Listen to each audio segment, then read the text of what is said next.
Thank you, Malika. Yesterday, our senior class took part in a renewed tradition that will hopefully carry on each year from this point forward. The tradition was Senior Legacy Day.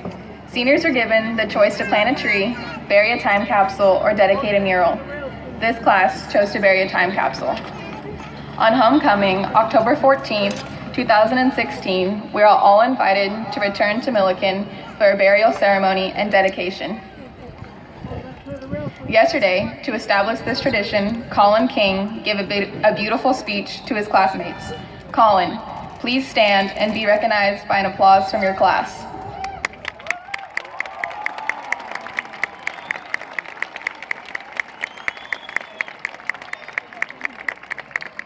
Thank you, Colin. And now I would like to welcome to the stage the student chosen to give the official 2016 commencement address, Riley Minkoff. Yeah, Riley! In the Wes Anderson movie Rushmore, an eclectic high school senior named Max Fisher struggles with his identity.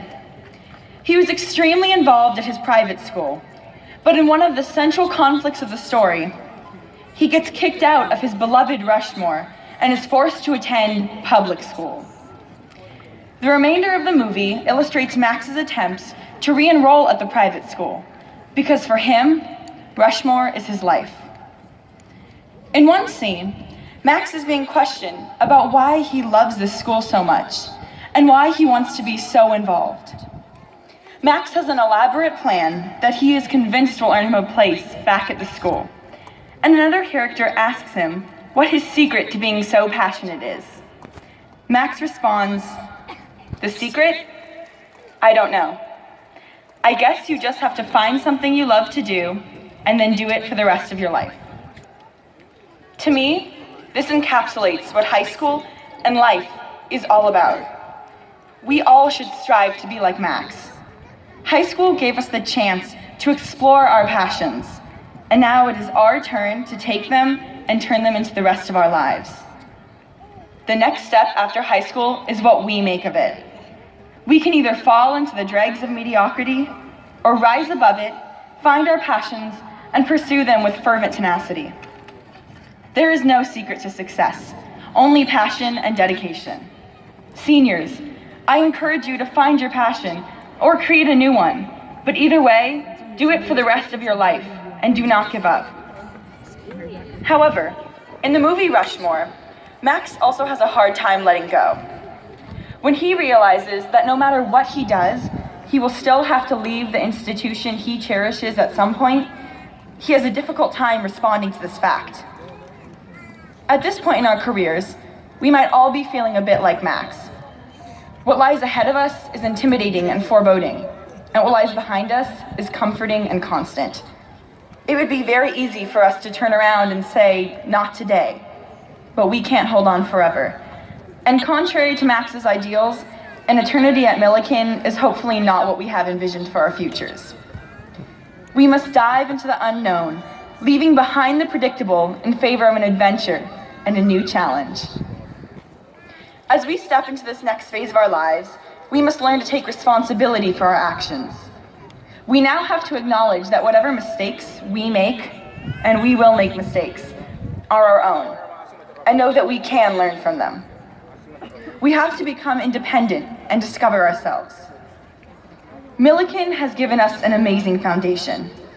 It has taught me who I am and what I stand for. It has taught me to be confident in my abilities and my voice. It has taught us how to make mistakes and grow from them. And now it is up to us to use that knowledge and put it into good practice. Whatever high school has meant to you, it has given all of us a starting point. And now it is up to us to choose our own ending point. A friend of mine once told me a story about two brothers who lived on adjoining farms and who grew very angry at each other over a simple misunderstanding. One day, a carpenter came to the door of one of the brothers' houses, looking for work. The brother told the carpenter that he had a job he needed done and asked him to build a big fence around his house so he no longer had to look at his brothers. The carpenter understood that the brothers were in the middle of a feud and promised to get to work.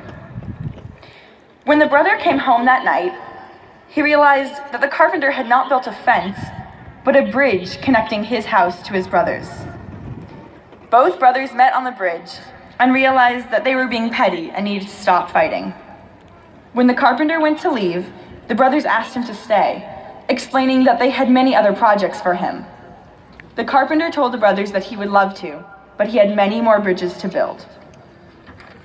Right now, we are all building bridges connecting high school to the rest of our lives. Though it may seem daunting, sometimes all we need is that one push to propel us to great heights. Although this may sound cliche, it truly is what life is all about.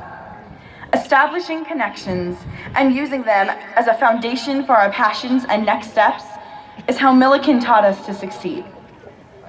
Whether you are building your bridge to connect a fascination with politics into a career in government, an infatuation with theater into a profession as an actor, or a love for a sport into a job as a professional athlete, always remember that a solid foundation, this solid foundation, is where you'll start, but not where you'll end. Like Max Fisher, we all must learn to establish those connections and then move on. I hope that in the years to come, we can all find our passions, turn them into our lives, and take responsibility for our actions. I encourage everyone to make mistakes and own up to them, but never to give up because of them. Millikan High School, you were my Rushmore. But now it's time to build a bridge and let go. Thank you. Yeah.